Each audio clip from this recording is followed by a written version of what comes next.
Bonjour et bienvenue. Aujourd'hui, on plonge dans un sujet qui est en train de tout changer sans forcément faire beaucoup de bruit, les agents IA. Oubliez tout ce que vous savez sur les simples outils parce qu'ici on parle de la prochaine, de la vraie révolution de l'automatisation. Alors accrochez-vous bien parce que le futur du travail, il est en train de s'écrire juste sous nos yeux.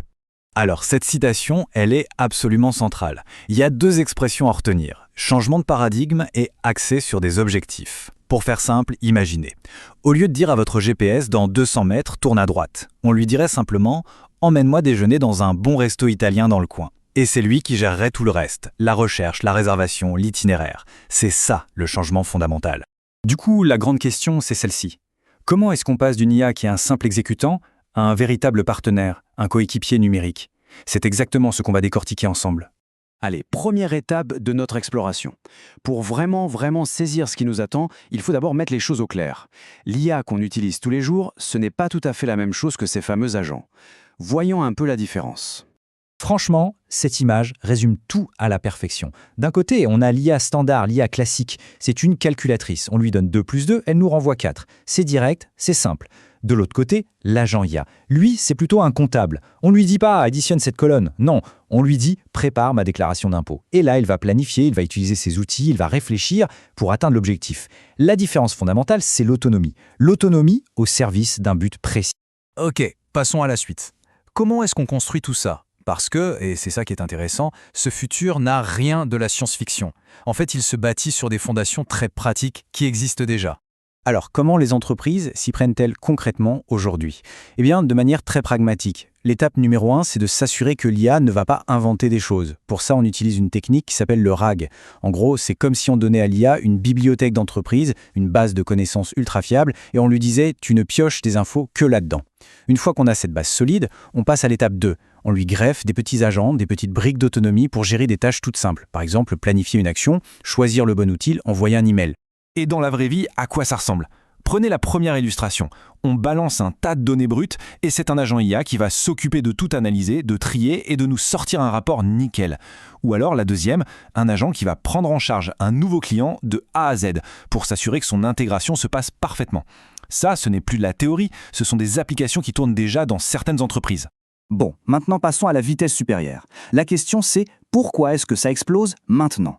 Qu'est-ce qui met le feu aux poudres et rend cette révolution possible aujourd'hui? En fait, il y a 3 grands accélérateurs. On a donc 3 ingrédients principaux dans notre recette. Premièrement, on arrête de chercher l'agent au couteau suisse qui sait tout faire pour se concentrer sur des agents ultra spécialisés, des experts.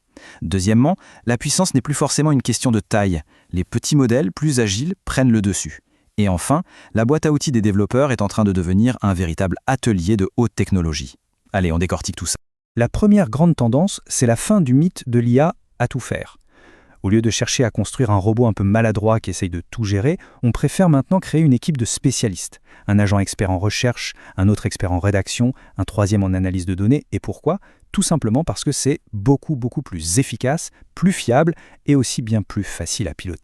Et voilà la deuxième révolution, qui est directement liée à la première. La taille ne fait plus tout, bien au contraire. Ce graphique est très parlant. Les gros modèles, c'est un peu des poids lourds. Ils sont très puissants, c'est vrai, mais ils sont lents et ils coûtent une fortune à faire tourner. La vraie tendance, ce sont les petits modèles spécialisés, comme les derniers modèles de Mistral ou de Meta.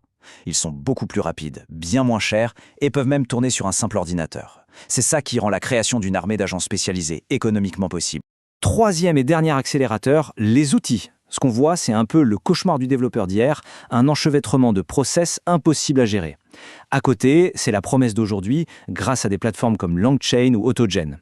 Ces outils, ils agissent comme un chef d'orchestre. Ils simplifient toute la coordination entre les agents, la gestion de leur mémoire, l'intégration des différents outils. En gros, construire un système d'agents passe de l'artisanat hyper complexe à un jeu de construction bien plus accessible. Alors maintenant, si on assemble toutes les pièces du puzzle, d'un côté les agents spécialisés, de l'autre les modèles agiles et rapides, et par-dessus les super outils pour tout assembler. Quelle est l'image qu'on obtient au final? Eh bien, c'est celle d'un futur où le mot « collaboration » va prendre un sens complètement nouveau. Cette phrase, elle est très forte, et il faut vraiment la prendre au pied de la lettre. Le changement fondamental, il est là. On ne va plus simplement utiliser un logiciel, on va travailler avec un agent. Pour certaines tâches très spécifiques, notre premier réflexe ne sera peut-être plus d'appeler un collègue, mais de solliciter notre coéquipier IA, celui qui est spécialisé dans ce domaine. Et tout ça, finalement, ça nous ramène à une question très concrète. Si on pense à notre propre semaine de travail, à nos propres tâches, quelle est la tâche, peut-être répétitive ou simplement celle qu'on n'aime pas faire, qui pourrait être la toute première confiée à un collaborateur IA ? La réponse à cette question, ce n'est pas de la science-fiction, c'est sans doute un aperçu très concret de notre futur professionnel.